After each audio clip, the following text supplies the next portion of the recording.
The more that I try and talk to my friends and family about systems collapse, the more I am witnessing real time the level of their disillusionment. Their disillusionment that any shred of the system is going to hold them because they're still so committed to this idea of comfort embedded in the status quo. And I understand where it comes from. I understand why it feels so easy and why it's kind of like an automatic response when you are from the Western world and you literally sit at the heart of the imperialist core, how easy it is to forget that any shred of comfort that you have from that position comes at a cost to the liberation and freedom of the rest of the world. You're living in Project America, not a country, a business venture. And within that reality is the fact that so many of us are still so comfortable walking around more as automaton employees than actual human beings that understand that your government is using you. And that any shred of a life that you have that is built from the foundation of Western imperialism will inevitably collapse around you, whether you sacrifice your comfort willingly or whether it is ripped from you. But I just want people to understand that that day is coming. The writing is on the wall,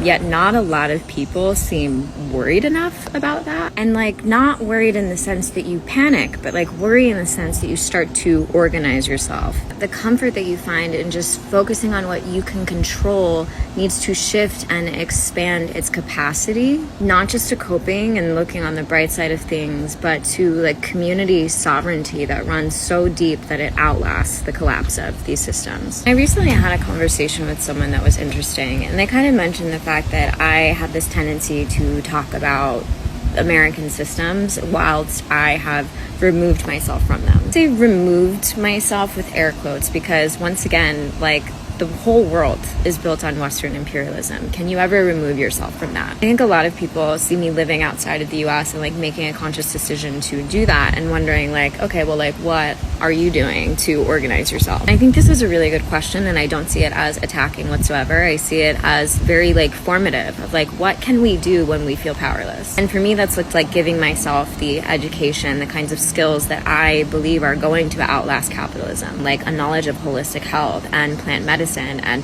how to heal people, body, mind, and spirit. Looking into how to grow my own food to create food sovereignty for myself and others through permaculture. And after that, I hope to take a carpentry course. I hope to reunite myself with these skills that our ancestors had that have been strategically lost in the last hundreds of years since the Industrial Revolution. And community building is definitely on my list as I achieve all of these things and hope to find people that feel aligned with the path and the process that I'm on. On the way to finding your ideal village, you have to actively be becoming your ideal villager.